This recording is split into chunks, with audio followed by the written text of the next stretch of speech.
আমি আল্লাহর কাছে বিচার চাই, হে আল্লাহ শেখ হাসিনার উপরে আসমানি গজব নাজিল করো। হে রাব্বুল আলামিন আল্লাহ, শেখ হাসিনা এখনো হিন্দুস্তানে বসে বসে এই দেশকে নিয়ে ষড়যন্ত্র করছে।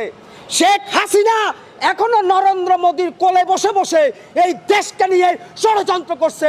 হে মালিক, হাসিনা সহ হাসিনার পুরা বংশকে তুমি গজব দিয়ে ধ্বংস করে দাও। প্রিয় দেশবাসী, আপনারা জানেন এই যে করোনা ভ্যাকসিনের টিকা হাসিনা আমাদেরকে বাধ্যতামূলক দিয়েছে, ওই টিকা দেওয়ার পরে প্রত্যেকটা মানুষ আজকে মারাত্মক অসুস্থ।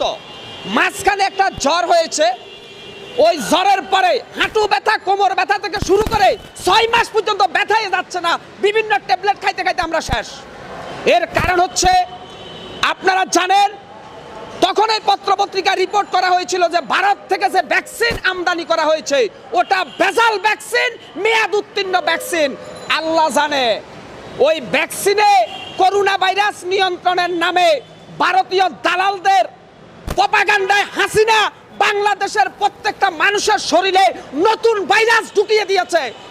সেই ভাইরাসের আক্রান্তে গোটা দেশের প্রত্যেকটা মানুষ আজ ক্ষতবিক্ষত। ভাই আজকে দেখেন প্রত্যেকটা দেশের ঘরে ঘরে বাচ্চা 6 মাস 3 মাসের বাচ্চাদের শরীর ফসকা পড়ে পুরা জ্বলে পড়ে, মানে একেবারে চামড়া উঠে যাচ্ছে।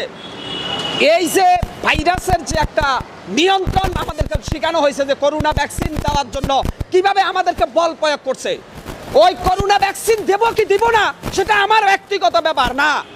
এই হাসিনা করোনা ভ্যাকসিনকে দেওয়ার জন্য বলছে যারা ভ্যাকসিন দিবে না তারা এই দেশের নাগরিক না, আমাদের পাসপোর্ট করা যাবে না করোনার টিকা না দিলে, আমাদের জন্ম নিবন্ধন কার্ড হবে না, ভোটার আইডি কার্ড হবে না, ব্যাংকে লেনদেন হবে না। তখনই বুঝেছি অতি ভক্তি চোরের লক্ষণ। আমাদেরকে জোর করে করোনার টিকা শরীরে ঢুকায় নাই, ঢুকাইছে ভারতীয় জীবাণু।